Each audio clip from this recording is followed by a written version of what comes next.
नमस्कार दोस्तों, स्वागत है आप सबका द भारत क्लासरूम में। हम डिस्कस कर रहे थे वैदिक एज और 60 क्वेश्चंस हमने इसके डिस्कस कर लिए थे। आज हम स्टार्ट करेंगे from the question number 61। So I hope आप लोग उसको रिवाइज कर रहे हैं अच्छे से। एंड देखिए, ये जो पूरी सीरीज़ है अगेन घटना चक्र की हम सेकेंड टाइम ही कर रहे हैं।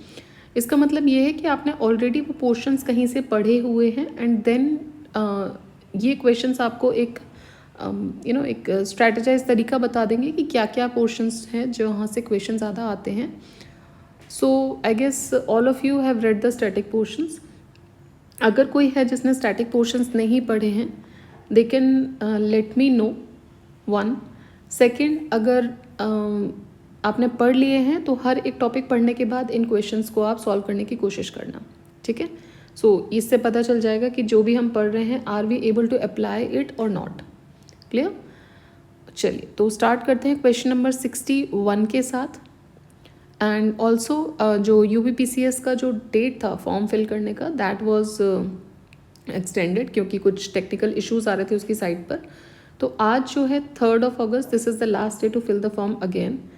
सो आई काइंडली रिक्वेस्ट जिसने भी नहीं इसको फॉर्म फिल किया है अभी तक, वो भी इसको फिल करें सो दैट मतलब जो भी एक्सटेंशन मिला है जिस भी वजह से आप नहीं कर पाए थे, तो आज शाम तक आपके पास टाइम है इसको फिल करने का। ऑलराइट, चलिए सो स्टार्ट करते हैं फर्स्ट 61 क्वेश्चन के साथ। Give the name of the tribe which is not related to the Panchajana of the Rigveda Aryans. जो रिलेटेड नहीं है उसका नाम बताना है। ऐसी ट्राइब जो कि पंचजन जो है उस से रिलेटेड नहीं है, राइट। अब देखिए, अगर पंचजन की बात करें तो उसमें 5 ट्राइब्स की बात हुई थी। पहली ट्राइब थी यदु। यदु के बाद उन्होंने बात किया था तुर्वासु के बारे में, फिर द्रुह्यु के बारे में बात किया था, अनु के बारे में बात किया था और पुरु के बारे में बात किया था, ठीक है। तो अगर नहीं भी याद रहे तो ऐसे रखिए कि पीछे उसमें यू लगा हुआ है, यदु, तुर्वासु, द्रुह्यु, अनु, पुरु, ठीक है। जो ट्राइब उससे रिलेटेड नहीं है वो है किकत। नेक्स्ट देखते हैं, in the ancient period chief livelihood source of Aryans. Chief livelihood source of Aryans जो था वो था एग्रीकल्चर, राइट। आर्यंस जब आए थे तो एग्रीकल्चर जो है वो फ्लरिश हुआ था, उससे पहले एग्रीकल्चर उतना ज़्यादा फ्लरिश नहीं था। Next, the word yava mentioned in the Rigveda is used for agricultural product. तो यव का मतलब है बार्ले। बार्ले बोला गया था ऋग्वेदिक पीरियड में यव को। नेक्स्ट देखते हैं, फिर से मैच करना है हमें। व्रीहि, मुद्गा, यव और इक्षु। व्रीहि बोला जाता था राइस को, चावल को। Mudga was basically moong bean. यव हमने अभी देखा है, it is barley, millets. And ikshu, इक्षु जो था वो था शुगर केन, ठीक है। ईख जिसको वर्ड आया है यहीं से आया। Next, the Rigvedic Pani belong to which class of citizen. तो ये था ट्रेडर्स के लिए बोला गया था। पानी जो था, this word has been belong to the traders, right. Next is the system of governance prevalent in the Vedic era was. So this system was descended monarchy. जो सिस्टम जो प्रेवलेंट था वैदिक एरा में गवर्नेंस का, उसको डिसेंडेड मोनार्की बोलते थे। ये सबसे पॉपुलर सिस्टम था उस टाइम का। ऑल्दो कुछ एग्जाम्पल्स जो हैं इलेक्शन के भी देखे गए हैं by the people, but general interest जो था वो मोनार्की की तरफ ही था। नेक्स्ट इज सभा ऑफ द वैदिक एरा। जो सभा था वो क्या है, तो it was a council of ministers. सभा जो था वो काउंसिल ऑफ मिनिस्टर्स को बोला गया है। वैदिक एरा के टाइम पे 2 इंस्टीट्यूशंस हुआ करते थे, एक था सभा और एक था समिति। ये मेंशन किए गए थे, ये कंट्रोलिंग पावर्स थे जिसपे किंग की ऑटोक्रेसी चलती थी। सभा जो असेंबली थी वो एलीट लोगों की थी, it was the assembly of elite people. और समिति जो थी वो कॉमन मैन के लिए थी, ठीक है। मतलब मान के चलिए कि जो काउंसिल ऑफ मिनिस्टर्स वाला है कि वो सारा जो एलीट लोग हैं उनके लिए जो बोला जाता था वो टर्म था सभा। जो कॉमनर्स के लिए थी दैट वाज समिति। नेक्स्ट देखते हैं, विच of the Veda sabha and samiti are called as the 2 daughters of Prajapati. ये किस में बोला गया है कि ये जो सभा और समिति हैं ये these are the 2 daughters of Prajapati. Prajapati की 2 बेटियां हैं। This has been said in the Atharvaveda. Next, in which Veda are sabha and samiti declared at separate institutions. तो उसी में बोला गया अथर्ववेद में ही। Let us see the explanation also. So separate institutions Atharvaveda में बोला गया है, ऑल्दो ये दोनों ही जो इंस्टीट्यूशंस हैं they are also known mention in Rigveda, Rigveda में भी इनका मेंशन है। 10th मंडल जो है ऋग्वेद का, इट हैज़ मेंशनड सभा एंड समिति, ठीक है। एंड ये एक अपील की गई थी to create unity and consensus between the two. Rigveda में जो रोल्स था सभा और समिति का वो क्लियरली सेपरेटेड नहीं है, ना ही वो इस्टेब्लिश हुआ है किसी इंस्टीट्यूशनल फॉर्म में। अथर्ववेद में अगर हम आएंगे जब बाद में, क्योंकि वेद त्रयी के बाद का काम है, तो यहाँ पर ये प्रॉपर इंस्टीट्यूशंस में इस्टेब्लिश हुए थे। सो अथर्ववेद में एक वर्स लिखा हुआ है जहाँ पे सभा और समिति को 2 सेपरेट इंस्टीट्यूशंस बताया है, और उनको 2 पुत्रियाँ भी, they are called as the 2 daughters of Prajapati. So mentioning the 2 separate institution Atharvaveda, their social and political importance को उसमें बताया गया है, मेंशन किया गया है। सो अंडरस्टैंड, मेंशन ऋग्वेद में भी है, लेकिन ऋग्वेद में they are not been considered as the institutions. Atharvaveda में आएंगे तो प्रॉपर इंस्टीट्यूशंस बोले गए हैं, proper social and political importance भी उसकी मेंशन की गई है, ठीक है। Rigvedic tribal assembly, it is associated with judicial function, तो जुडिशियल फंक्शंस के साथ जो असेंबली एसोसिएटेड थी वो है सभा। बहुत सारी ट्राइबल और क्लैन बेस्ड असेंबलीज जो थी, जैसे कि सभा है, समिति है, विधाता है, दीज हैव बीन मैंशनड, है ना, ये मैंशन है ऋग्वेद में। इसमें से भी अगर हम देखेंगे, सभा जो है वो जुडिशियल फंक्शंस के लिए मैंशनड है। सभा के बारे में 8 बार बताया गया है ऋग्वेद में, और सभा और समिति जो है इनको again these are the daughters of Prajapati, ठीक है। सो जुडिशियल फंक्शंस के लिए सभा है, ऋग्वेद में मेंशन है, लेकिन अथर्ववेद में इनका काम डिफाइंड है। Next, which officer was known as the Bhagadugha during the Vedic administration, तो भागदुहा बोला जाता था जो भाग कलेक्ट करते थे, that means the revenue collector जो होते थे उनको भागदुहा बोला जाता था। Next, Ayurveda, that is the science of life, appeared first in, Ayurveda के बारे में सबसे पहली बार मेंशन किया गया था अथर्ववेद में, अथर्ववेद। सो आयुर्वेदा उपवेद है अथर्ववेद का, और ये डिस्क्राइब करता है that the thoughts and the superstitions of common people. So it comprises of various content such as the disease prevention, coordination, loyalty, marriage, love, poetry, ये सारी चीज़ें इसमें बताई गई हैं इस पर्टिकुलर मेंशन में। नेक्स्ट, ऋग्वेदिक रिलीजन ये कैसा था, पॉलीथीस्टिक था, मोनोथीस्टिक, मोनिस्टिक या लिबर्टेरियन। तो this was a polytheistic religion, जहाँ पर बहुत सारे गॉड्स को वर्शिप किया जाता था। ऋग्वेदिक आर्यंस जो थे वो वर्शिप करते थे नेचर को, and with intense feelings and endowed it with the animated soul के साथ उसको बनाया गया था। वैदिक गॉड्स जो थे वो मेनली क्लासिफाइड हुए थे 3 ग्रुप्स में, the god of sky Varuna, Mitra, Surya, Vishnu, then god of space Indra, Rudra, god of earth Agni, और बृहस्पति, सोम। नाउ व्हेनेवर ये जो वैदिक सेंट्स होते थे ये किसी भी गॉड को वर्शिप कर रहे हैं, so they consider him to be the supreme god, जिसको बोला जाता था एकेश्वरवाद। इनके अलावा ऋग्वेद की अगर हम बात करें, ऋग्वेद एकेश्वरवाद को सपोर्ट किया गया है बाय सेइंग एकम सत्र विप्र बहुधा वदंती। एकेश्वर जो है ऋग्वेद का, it is included vision of आदित्यवाद, अद्वैतवाद। तो ये क्या है, जो एकेश्वरवाद है वो अद्वैतवाद के विजन पे चल रहा है, सर्वदैतवाद और बहुदैतवाद, ठीक है। मतलब कि अद्वैतवाद हो गया, सर्वदेवतावाद हो गया और बहुदेवतावाद हो गया, लेकिन जो सुप्रीम गॉड है वो डिफरेंट है मॉडर्न ईश्वरवाद से, वो उसका कॉन्सेप्ट डिफरेंट है। ऑल्दो पॉलीथीस्टिक था, लेकिन जो मॉडर्न ईश्वरवाद चल रहा है उससे ये बहुत अलग था, ठीक है। Next, the largest number of Rigvedic hymns are devoted to, तो ये सबसे ज़्यादा जो है वो इंद्र को हैं, इंद्र देवता को डिवोटेड है। So it is most importantly the divinity in the Rigveda. Very large number of Rigvedic hymns as many as 250 ये डिवोटेड हैं इंद्र को, फॉलोड बाय अग्नि जिसमें उनके बारे में 200 बार लिखा हुआ है। तो अगर हम बोलेंगे इंद्र को सबसे ज़्यादा मेंशन किया गया 250 times, then Agni is being mentioned 200 times. Who among the following is regarded as war god in the Rigveda? War god है इंद्र, ठीक है। सो अगेन उनको स्टॉर्म गॉड भी बोला गया है, स्काई गॉड बोला गया है, गॉड ऑफ वॉर बोला गया है। नेक्स्ट है the largest hymn of Rigveda is dedicated to which Vedic god? So ये है इंद्र, ठीक। Next, largest number of hymns in the Rigveda belongs to, again अब देखिए यहाँ पर इंद्र का मेंशन नहीं है, so it is Agni. Next is study the following statements about the Vedic god Indra and select the correct answer from the quotes given below. Was the हम बात करनी इंद्र के बारे में. तो ही was the god of thunder. Yes. He punish the Sinners. ऐसा कोई mention नहीं है that he punish the Sinner, है ना. ऑल्दो उनको बोला गया है कि भाई हेवन के गॉड हैं या बारिश के लिए, थंडरिंग के लिए इम्पॉर्टेंट है, लाइटनिंग के लिए इम्पॉर्टेंट है. जो मॉरल ऑर्डर के जो गार्डियन है वो वरुण देवता है, तो ये तो गलत हो जाएगा. Then if we can see कुछ ऐसी हिम्स हैं जो they are the prayers to god Indra, तो उसमें मेंशन है कि हाँ पनिश करते थे ये सिनर्स को, उसमें ये मेंशन है. Then he was also the god of rain. Yes, very famous है. रेन और थंडर तो ये तो एक साथ एसोसिएटेड है ही. Very rarely it has been mentioned that उन्होंने सिनर्स को पनिश किया है, तो ये भी कहीं ना कहीं मेंशन है. But guardian of moral order जो रित होता था उसके गार्डियन थे लॉर्ड वरुण. बट क्योंकि ऑप्शंस में 1, 2 और 4 का ऑप्शन नहीं है, so therefore 1 and 4 would be the correct answer here.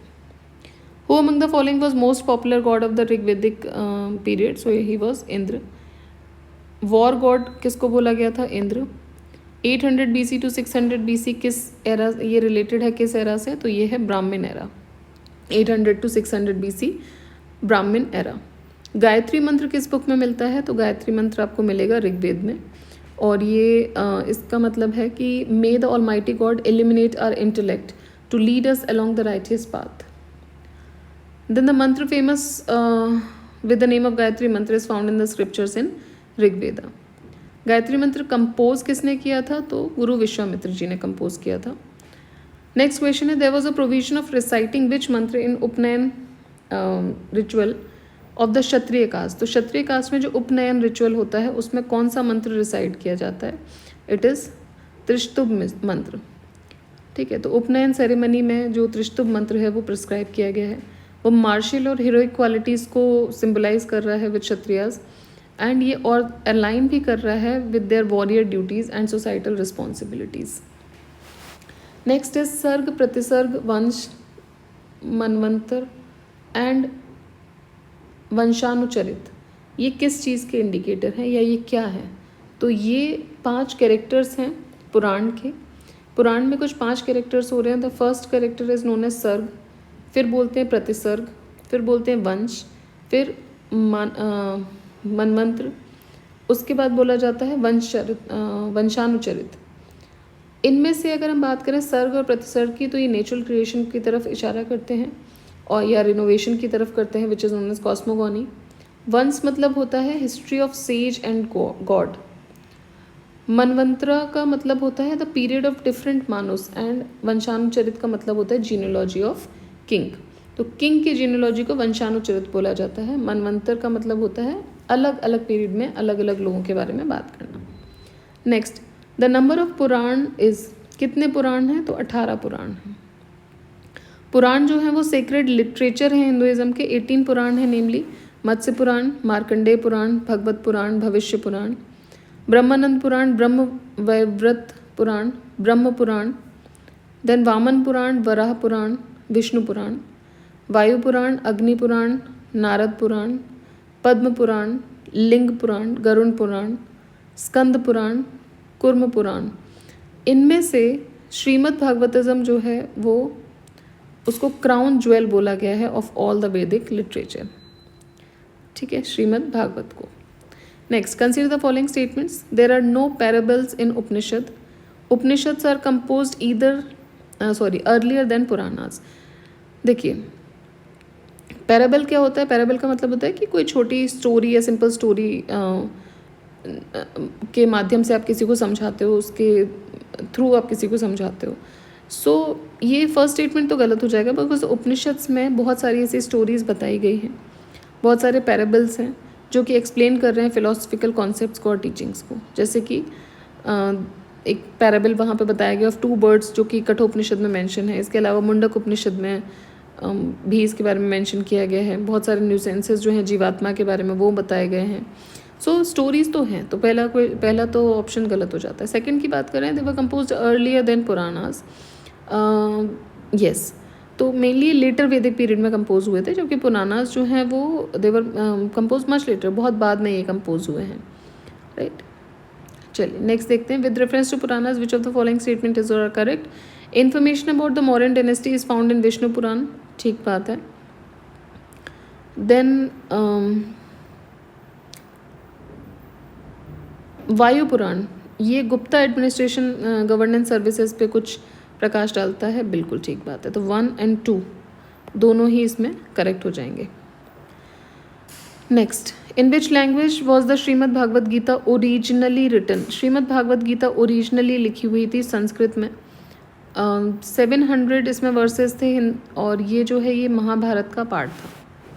Next, originally Mahabharat को बोलते थे जय संहिता। महाभारत ओरिजिनली इसमें थे 8800 श्लोक, और उसका ओरिजिनल नाम था जय या जय संहिता। महाभारत में आज अगर हम देखेंगे सो वी हैव 1 लाख श्लोक, ठीक है, और ये माना जाता है कि ये ऋषि वेद व्यास जी ने लिखी थी। Then Satasahasri Samhita is the nickname of which of the following text? So it is the nickname of Mahabharat. Next, according to Hindu mythology, which serpent offered himself as a rope for churning the ocean? So वो थे Vasuki. Churning of the ocean of milk, Kshir Sagar, ये एक elaborate process था। अब यहाँ पर एक जो यूज़ किया गया था एक पर्वत का, जिसको बोला गया था मंदार पर्वत, वो चर्निंग रॉड की तरह यूज़ किया गया था। एंड वासुकी जो कि किंग थे सर्पेंट्स के, who abides on Shiva's neck, right, तो ये चर्निंग रोप बन गए थे। Lord Vishnu in the form of Kurma avatar अगर आप देखोगे तो वो उनके रेस्क्यू के लिए आए थे और उन्होंने सपोर्ट किया था the mountain on his back, ठीक है। Then in which phase the concept of untouchability was put clearly? Untouchability के कॉन्सेप्ट को कब कहाँ पर मेंशन किया गया था? तो ये मेंशन किया गया था धर्मशास्त्र में, राइट, धर्मशास्त्र। सो कॉन्सेप्ट ऑफ अनटचेबिलिटी इसने बेसिकली ये क्रिश्चियन एरा की जब हम बात करें वहाँ पर ये मेंशन बहुत ज़्यादा तौर पर हुआ था। And this is also known as the period of Dharmashastra. इस पीरियड में जो ब्राह्मणिकल रिलीजन था वो असेंडेंस में था, और बहुत सारे स्क्रिप्चर्स जो थे they were being written, and social customs जो थे अलग अलग तरीके के वो प्रैक्टिस किए जाते थे स्ट्रिक्टली। अनटचेबिलिटी उन सोशल प्रैक्टिसेस में से एक था, ठीक है। सो रिमेंबर ये जो फेज़ था वो था धर्मशास्त्र का फेज़, ठीक है। सो चलिए नेक्स्ट देखते हैं। From which Upanishad the word सत्यमेव जयते हैव बीन टेकन? सो ये लिया गया है मुंडक उपनिषद से। ये संस्कृत वर्ड है जो लिया गया है मुंडक उपनिषद से। मीनिंग है इसका ट्रूथ अलोन ट्रायम्फ, एंड ये अडॉप्ट किया गया था as a national motto of India. Basically इसको देखा जाए तो ये जो इन नेशनल एम्बलम की जो स्क्रिप्ट है उसमें भी इसको इंस्क्राइब किया गया, और 26 जनवरी 1950 को this was adopted by the government of India, सत्यमेव जयते। सो अगेन सेम ही क्वेश्चन है, कहाँ से लिया है? So Mundaka Upanishad. Then same question Mundaka Upanishad. The statement तमसोमा ज्योतिर्गमय वॉज ओरिजिनली मैंशनड इन, तो ये मेंशन है उपनिषद्स में, ये ओरिजिनली मेंशन है बृहदारण्यक उपनिषद में। और ये जो स्टेटमेंट है इसका मतलब है lead us from darkness to light और lead us from ignorance to truth. Next, which of the following is not related to Rigvedic period? Ghosha, Gargi, Apala, विश्वरा।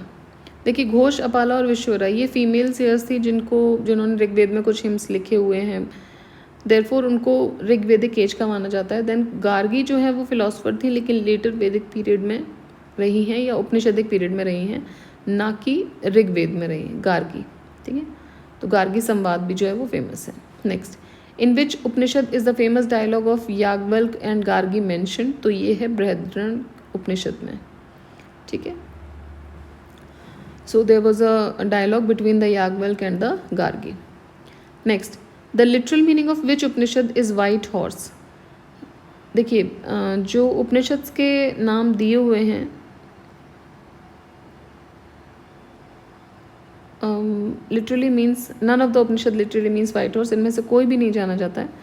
श्वेत श्वत्र उपनिषद ये एंशियंट संस्कृत उपनिषद है जिसका टेक्स्ट एम्बेडेड है यजुर्वेद में। सो श्वेत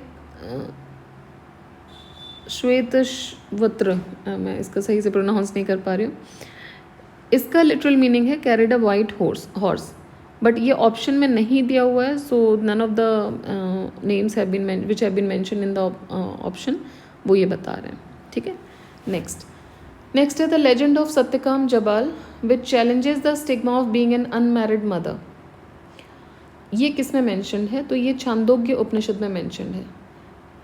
ठीक है, सत्यकाम जबाल जो कि उनको एक स्टिग्मा झेलना पड़ा था that he is being born to an unmarried mother, इसका मेंशन किया गया है छांदोग्य उपनिषद में। So Satyakama Jabala this he was a boy and a later Vedic sage भी रहे हैं ये बहुत बड़े। So he was mention in Chandogya Upanishad challenge the stigma of an unmarried mother. Then fundamental और बेसिक स्क्रिप्ट ऑफ ऋग्वेद, ये लिखी गई है ब्राह्मी में। So it has been written in the Brahmi. देखिए जो वर्क है स्क्रिप्ट पे या भाषा पे, उसको स्टार्ट किया गया था ब्रह्मा जी के द्वारा। सो बहुत हज़ार सालों तक script was known after him as Brahmi script. Rigveda को डिवाइड किया गया है in the 10th mandal, right. Rigveda has been divided in the 10th mandal, right. So basically 10 मंडलों में इनको डिवाइड किया है, जिसमें 1028 सूक्त हैं और 10552 मंत्र हैं। पतंजलि जी के अनुसार, ऋषि पतंजलि के अनुसार there are 21 branches of the Rigveda, और जो प्रीस्ट हैं ऋग्वेद के उनको होता बोलते थे। ठीक है, जो प्रीस्ट होते थे, जो मेन प्रीस्ट हैं, उनको बोलते थे होता। Next, in the Vedic rituals होता is associated with, now again question आ ही गया, अभी जस्ट पढ़ा हमने Rigveda. Next, there is a similarity in the Avesta and the Rigveda, from which region the Avesta is related to. तो अवेस्ता जो है ये भी एक रिलीजियस टेक्स्ट है और ये रिलेटेड है ईरान से। सो डेफिनेशन के अनुसार अगर हम देखें, सो इंडो ईरानियन ग्रुप जिनके जो मेंबर्स थे, they were compose the Zoroastrian scriptures, the Avesta and the Hindu scriptures such as Vedas. वो अपने आप को आर्यंस बोलते थे। तो ये क्लियर है कि जो वैदिक पीरियड है, it was the region of present day Iran, जहाँ पे ज़ोरास्ट्रियनिज्म प्रिवेल करता था, and Avesta was written by Zoroastrians. Next, which of the following animals was considered as Aghanya. Aghanya बोला गया था काऊ को, which considered as Aghanya during the Vedic period, मतलब कि not worthy of being killed. This status of the cow shows how pious it was considered during the Vedic period. Next, Aghanya जो है in Rigveda, ये same question आ गया, it is mention for the cow. Next, the name Aghanya, again same ही चीज़ है, cows answer हो जाएगा इसका। नेक्स्ट क्वेश्चन देखते हैं, with reference to the difference between the culture of Rigvedic Aryans and Indus valley people, इनमें से कौन सा स्टेटमेंट सही है, ये आपको बताना है। किसके लिए? Difference between the culture of Rigvedic Aryans and Indus valley people. So if we see the Rigvedic Aryans, they used the coat of mail and helmet in warfare, whereas the people of Indus Valley civilization did not leave any evidence of using them. ठीक है, क्योंकि wars ही नहीं थे। Then second is Rigvedic Aryans knew gold, silver and copper, whereas Indus people did not knew. Indus Valley people knew only copper and iron. देखिए, Indus Valley people को और भी metals की जानकारी थी, तो ये statement तो गलत हो जाएगा। गोल्ड के अलावा अगर हम बात करें तो सिल्वर भी पता था, कॉपर भी पता था, ये सारी चीज़ें उनको पता थी। सो इंडस वैली सिविलाइजेशन की बात करते हैं तो वहाँ पर आयरन के बारे में जानकारी नहीं थी।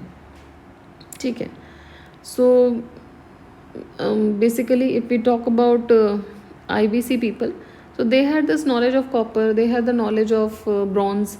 बट अगर आप बोलो आयरन के बारे में, तो आयरन जो था वो बेसिकली स्प्रेड हो रहा था नॉर्थ इंडिया के अलग अलग रीजन्स में। Then Rigvedic Aryans have domesticated the horse, whereas there is no evidence of IBC having aware of this animal. ठीक है, तो ये हो जाएगा गलत। देखो, अगर हम देखें ऋग्वेदिक आर्यंस के बारे में, तो जब वो आए थे तो अपने साथ कुछ जानवर लेकर आए थे, उनमें से एक हॉर्स भी था एंड चैरिट्स भी थे। रिसेंटली एक साइट मिली है Bhagwanpura, which has been excavated, Haryana में है ये, जहाँ पे हॉर्स की बोन्स मिली हैं। ना एविडेंस जो है हॉर्स का, वो एक सुपरफिशियल लेवल ऑफ मोहनजोदाड़ो की तरफ से भी आ रहा है, and from a doubtful terracotta figurine also from Lothal. तो this is the whole story कि ऋग्वेद में जो एविडेंसेस तो मिले हैं but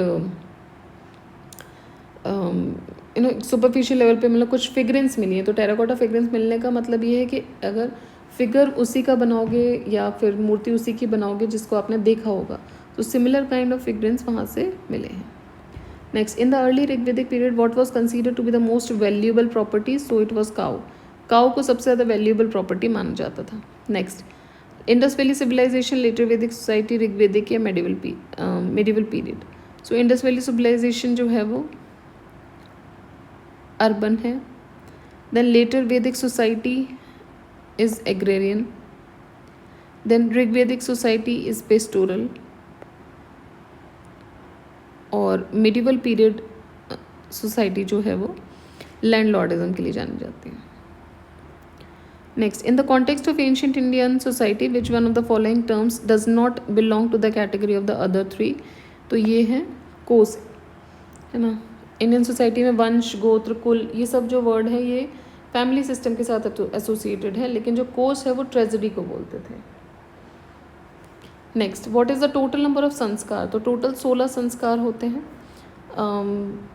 3 are perform before birth, 12 during the life and एक डेथ के बाद।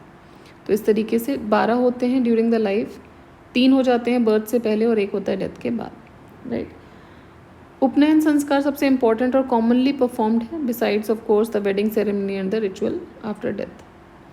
और the last question of this topic is the teacher who taught Vedanga for livelihood was called as Upadhyaya. ठीक है, तो ऐसे टीचर जो वेद और वेदांग को टीच करते थे एंड स्पेशली उसमें लाइवलीहुड के बारे में जानकारियाँ देते थे, ये इनको बोला जाता था उपाध्याय। चलिए, सो उपाध्याय क्या है? He was the one who adopted teaching for a profession to earn his livelihood and taught only a portion of the Veda और वेदांग, राइट। तो ये हो गए हमारे कंप्लीट वैदिक एज के क्वेश्चंस। अब जो नेक्स्ट क्वेश्चन पढ़ेंगे हम जिस टॉपिक से, वो होगा Buddhism. And let us see quickly कि कितने क्वेश्चंस जो हैं वो बुद्धिज़्म से आएंगे, because Buddhism is also a big topic and the total number of questions which have been asked from this topic is okay, it is a huge number of questions.